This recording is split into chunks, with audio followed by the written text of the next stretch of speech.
Ano pang maaasahan mo dyan kay Teacher Stella? Puro kabulustugan naman ang sinasabi niyan. She's a discredited member of Congress. Siya yung pinag-usap-usapan at pinuna at binanatan ng gusto ng mga netizens sa social media dahil isang ordinaryong guro nung makapasok sa Kongreso ay bigla lang nagpakita ng gila sa kanyang mga kayamanan. Hindi mo malaman kung saan ang galing. Mamahaling damit, mamahaling bag, sapatos, at kung ano-ano pa. Itong binabanggit mong kongresista na tumatakbo pa namang mayor, kawawa naman mga taga-Marikina. Ayusin yung mabuti kung sinong ilalagak nyo. Sapagkat yung kanyang unang-una, halatang-halata mo na pinagtatanggol niya ang mali. Sinasabi niya, ina-acknowledge niya, inaamin niya na may blanco. O finally, at least inaamin na may blanco. Dahil palaging tinatanggi ng presidente ng Senado na nagbubulag-bulagan. Tinanggi ng executive secretary na mali naman ang tinutukoy niya. Tinutukoy niya yung rolled bill. Samantalang ang pinag-uusapan niya yung bicameral conference report. Ganon din ang presidente, Marcos Jr., pati si Presidente Duterte nagbibigay lang ng opinion, sinasabi niya sinungaling. Itong si Teacher Stella, inamin niya na blanco. Kaya lang, meron daw kapangyarihan at inutusan daw mga technical staff na ayusin o fill in the blanks dahil may mga typographical error. Anong kabalbalan yan na typographical error? 13 pahina ang blanco. 28 na items ang walang mga corresponding figures sa mga program at proyekto. Hindi typographical yan. Sinadya talaga yan. Sinadya. At kung yan si Teacher Stella ay kasama doon sa mga naglagay ng blankong yan, isama yan. Isama dapat yan sa demanda at dapat na ipakulong yung mga yan sapagkat ang ginagawa nila ay kinuha nila, inagaw nila ang kapangyarihan ng Kongreso na busisiin ang General Appropriations Bill bago ito padala sa Presidente. Yung mga inaprubahan ng dalawang sangay ng Congress, ang Senado at ang Kamara de Representante, ay binago nila. Binago. Paano mo ngayon sasabihin na yung pagbabagong yon ay hindi na ayon sa prosedimento sapagkat ilang tao lamang ang nagbago ng pinag-usapan at dinesisyonan ng dalawang sangay ng Kongreso. Kaya yung pong babaeng kongresistang yan, naku, tandaan nyo, hindi dapat nakakaupo yung mga ganyang tao na may kapangyarihan kapagkat nakasalalay dyan yung mga pera ng bayan na maaaring malustay kung ang mga tiwaling opisyales ang iluluklok natin sa kapangyarihan.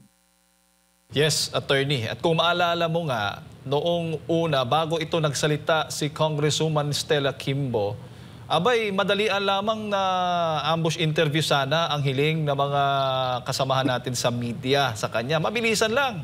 Yung tanong kung totoo bang may blank items doon sa bicameral report. Abay, ang tagal at tumagal pa ng ilang araw bago ito lumabas, Attorney. Baga hindi pa nakagawa ng script. Yung ilan sa ating mga netizen, baka gumagawa pa ng script.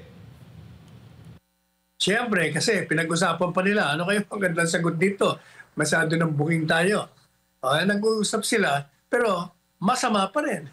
Lalong napasama. Inamin mo, pagkatapos ang katwiran mo ay kabulastugan din. Lalong napabaon sila sa kumunoy na kanilang nilikha.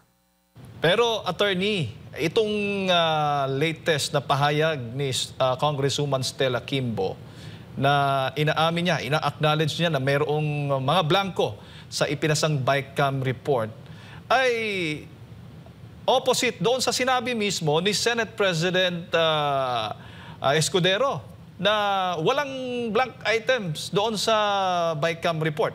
Paano na yan? Kaya nga, alam mo, yung mga nagsisinungaling, nahuhuli sila sa kanilang mga bibig.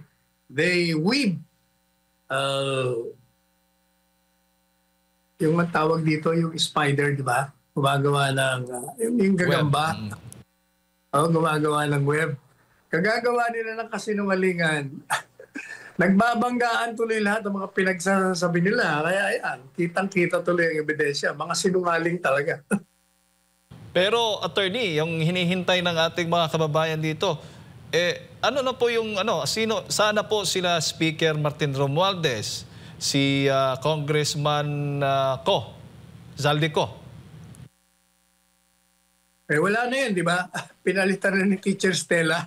Bakit daw hindi nagsasalita? Bakit si teacher o si Congresswoman Stella Kimbo yung nagsasalita ngayon? Sila man sana, yung sabi mo nga, may 4 na opisyal yung mataas during sa BICAM report nitong 2025 national budget nakasama. Ang hindi nila pagsasalita, ibig sabihin, complicit sila.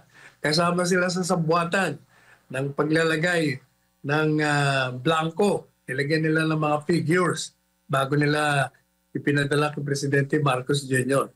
Kaya dapat talaga, buti naman itong si Congressman Ongabe, tinanggap na yung hamon natin na dapat siya manguna. Para samahan naman siya ng mga ibang senador at mga kongresista. Yung may mga natitira pang prinsipyo para yung mga boses nila na nanahimik ng matagal na panahon. Opo. Attorney, sa tingin mo ba ay may kinalaman itong pagkakadiscovery din? Baga may alam na, baga nag-anticipate na si Congressman Zaldico na posibleng makita, madiscovery itong mga blank items kaya siya pinaalis doon sa kanyang pwesto as chairman ng House Committee on Appropriations. Kaya yung tinanggal at si Congressman Sandro pa ang nag-motion dyan. Yun ay reaksyon sa naganap na napakalaking rally sa Luneta Grandstand. Yung 1.8 million na dumating na pinangunahan ng Iglesia ni Cristo. Kasi napakalaki yon. At tandaan mo, bago ginawa nila yon, pinag-uusapan na yung budget na yan. At una pa riyan, mga ilang linggo nakakaraan, si VP Inday Sara, binulgar na yan. Na yan si Zaldico at si Martin ang siyang nagdidesisyon kung ano ang budget ng mga departamento. Hindi ba? Kaya para ipakita ng administrasyon na nakikinig sila, kasi maggrabe na ang banat sa kanila sa social media. Tinanggal nila yan. Kaya lang, ang pinalit naman, isa pang worse na lawmaker.